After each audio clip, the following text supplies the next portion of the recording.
अमावस्या की रात, घनघोर अंधेरा,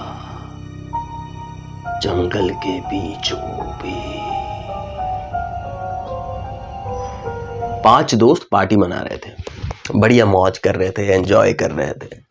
और उसमें से कुछ दोस्त थे नास्तिक, कुछ थे आस्तिक, कुछ बैठे थे किस्मत के भरोसे, कुछ बैठे थे उसके भरोसे। तो होता यूं है, पांचों बढ़िया से एंजॉय कर रहे थे, तभी किसी को अजीब सी बदबू आई।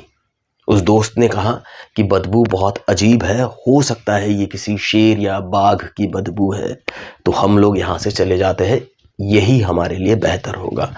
उस दोस्त की बात 1-2 दोस्त ने और मान ली और वो वहां से उसके साथ चल दिए।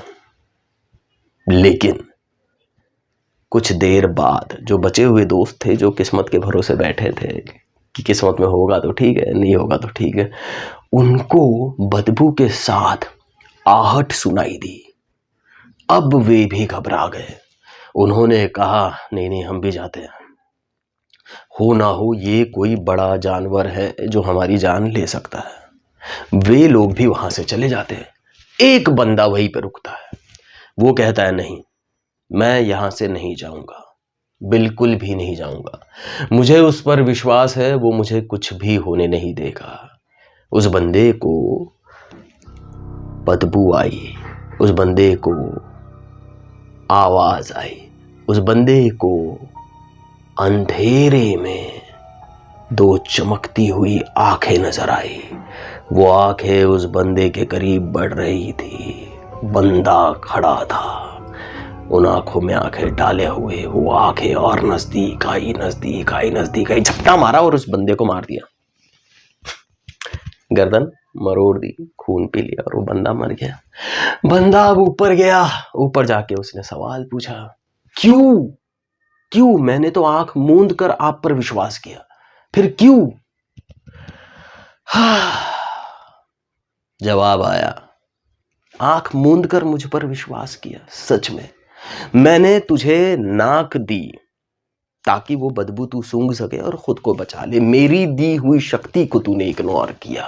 मैंने तुझे कान दिए ताकि तू सुन सके और खुद को बचा ले। तूने मेरी दी हुई शक्तियों को इग्नोर किया। मैंने तुझे आंखें दी ताकि तू देख सके और खुद को बचा ले। तूने मेरी दी हुई शक्तियों को इग्नोर किया। मैंने इतना बड़ा शरीर दिया, मसल्स दिए, ताकत दी ताकि तू वहां से भाग सके और खुद को बचा ले।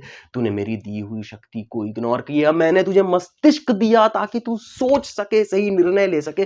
तूने मेरी दी हुई शक्तियों को इग्नोर किया और कहता है कि मैंने तुझे क्यों नहीं बचाया? मैंने तुझे बचाने के लिए हर साधन दिए। जब तक तू खुद पर विश्वास नहीं करेगा, तब तक तू मुझ पर पूरी तरह से विश्वास नहीं कर सकता है।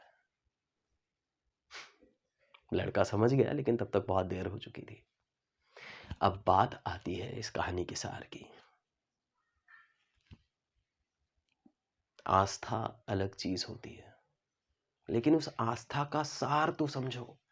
आपको सब कुछ दिया हुआ है, आपके पास सब कुछ है, हाथ पर हाथ धरे रहोगे तो वो भी चाहकर आपकी मदद नहीं कर पाएगा, क्योंकि उन्होंने आपको हाथ दिए हैं, हाथ पर हाथ रखने के लिए नहीं दिए। 5 उंगलियां दिए ना, नहीं तो हाथ में उंगलियां ही नहीं देता, हम डायरेक्ट खा सकते थे। खाना ही खाना है ना, डायरेक्ट खा सकते थे। बात ही करना है ना, तो डायरेक्ट कर सकते थे। उंगलियां क्यों दी है ना? कुछ तो कारण होगा। लोग हाथों की 5-5 उंगलियों को नहीं देखते, वो हाथों की इन लकीरों पे ज्यादा फोकस करते हैं। इन लकीरों के ऊपर उंगलियां है। बात को समझो। आई होप इस कहानी का सार आपको क्लियर है, और ऐसी ही कहानियां जो हमारे जीवन में बहुत बड़ा बदलाव लाएगी, इसके साथ मैं आपको मिलते रहूंगा। चैनल को सब्सक्राइब करो, वीडियो को लाइक करो और आपकी बहुमूल्य कमेंट जरूर कीजिएगा, और इस वीडियो को ज़्यादा से ज़्यादा शेयर कीजिएगा, क्योंकि अच्छाइयाँ बांटने से बढ़ती है।